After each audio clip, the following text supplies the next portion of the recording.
So for a deeper look into this case, I'd like to bring in legal analyst and trial attorney Misty Marris. Misty, great to see you. Thank you for your time on this.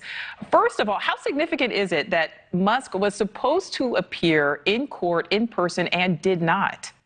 Yeah, so this is actually being blown up a bit more than it should be.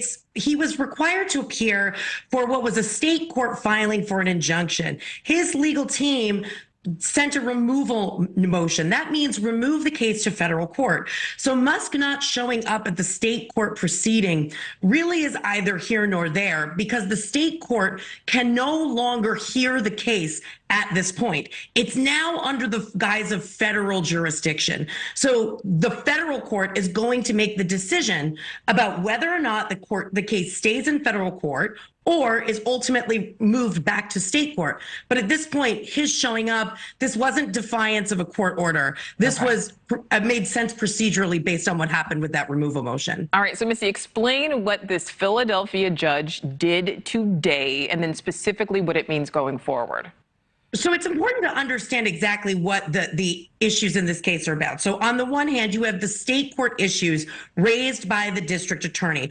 They're saying that the lottery itself is a consumer fraud. It doesn't abide by the rules for disclosures of lotteries in Pennsylvania, and they're also calling it a public nuisance. So it's falling under these state laws.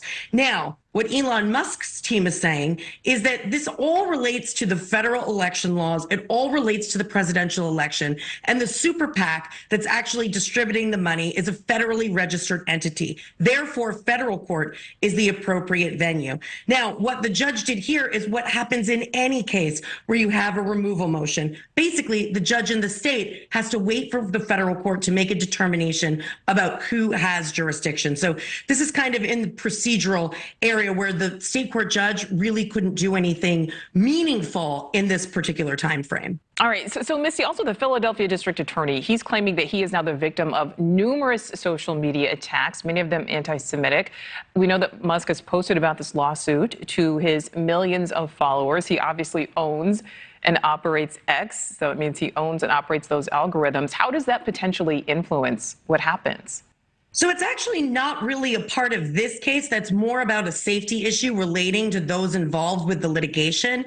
And I think one of the things that was criticized is that the individuals who exposed the district attorney's address those posts were only removed. Those users were not actually penalized or taken off the X entirely. And so that's a whole separate issue relating to that safety concern, but it doesn't really have to do with the underlying merits of whether or not this lottery can operate legally in Pennsylvania. All right. And then part of this suit argues that although Musk says winners are selected at random, that it appears false because multiple winners are individuals who have shown up to Trump rallies in Pennsylvania. How important are the rules of this so-called lottery?